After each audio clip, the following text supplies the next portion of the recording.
Did you know that about 70% of small businesses fail within the first 10 years? Shocking, right? Most entrepreneurs start with big dreams, but many find themselves trapped in the daily grind.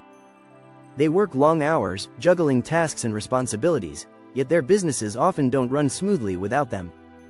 Imagine this. What if your business could operate without you? What if it could thrive while you take a break or focus on other projects? This isn't just a fantasy, it's possible with the right strategies.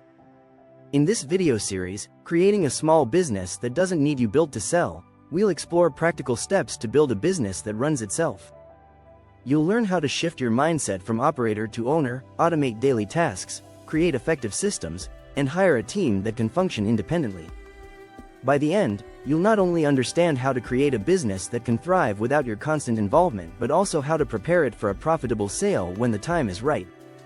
Ready to transform your business? Let's get started. Chapter 1. From Operator to Owner. The power shift. Most small business owners are trapped in a cycle where they wear all the hats. They're the marketer, the accountant, the customer service rep, and the product developer. Sound familiar? The first step to breaking free from this trap is shifting your mindset from being an operator to becoming an owner. One key insight from John Warillo's book, Built to Sell, is that a business heavily reliant on the owner isn't a business, it's a job. And jobs aren't sellable. To shift into the owner role, you need to focus on building a business that can run without you. Warren Buffett once said, "If you don't find a way to make money while you sleep, you will work until you die." It's not just about money, though. It's about freedom. One way to start this transition is by identifying the areas of your business where you can delegate tasks. Look for things you do regularly that could be handled by someone else. A fascinating stat from the Harvard Business Review reveals that companies where leaders delegate authority have 33% higher revenue. Let that sink in.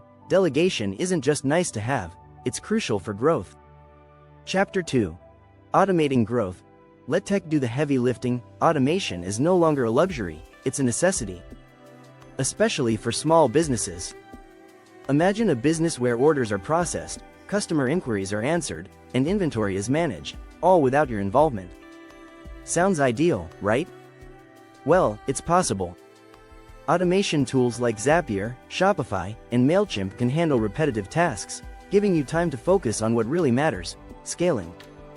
Did you know that 58% of small businesses have already embraced automation to some degree? And for good reason. According to McKinsey, automation can improve productivity by up to 20%. The less time you spend on manual tasks, the more time you have for strategy and growth. The trick is starting with the low-hanging fruit. For example, if you find yourself spending hours answering the same customer questions, setting up a chatbot can save you time and energy. Chatbots can handle up to 80% of routine customer queries.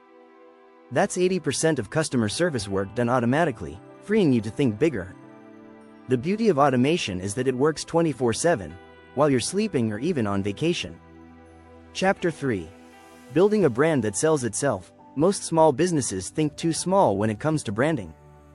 They focus on logos or catchy slogans, but that's just scratching the surface. A strong brand does more than attract customers, it makes people trust you. It creates a reputation that speaks for itself. As Jeff Bezos, founder of Amazon, once said, "Your brand is what other people say about you when you're not in the room." So how do you create a brand that's irresistible? Start by telling a story. Humans are hardwired to connect through stories, and your business needs one that resonates with your target audience. Simon Sinek, in his book Start With Why, emphasizes that people don't buy what you do, they buy why you do it. If you can convey your passion and purpose through your brand, you'll build loyalty without needing to oversell. Data supports this too. According to Forbes, consistent branding across all platforms can increase revenue by up to 23%. Think of companies like Apple and Nike. Their brands are instantly recognizable, and customers are drawn to them not just for their products, but because of the values they represent. The goal is to create such a strong brand that marketing becomes less about pushing products and more about sharing a vision.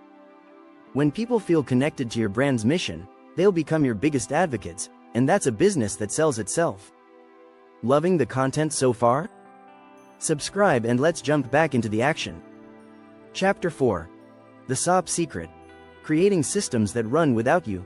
Once you've embraced the role of an owner, the next step is setting up processes that allow your business to run smoothly without your day-to-day involvement. This is where standard operating procedures, SOPs, come into play. In a nutshell, SOPs are documented steps for every key activity in your business.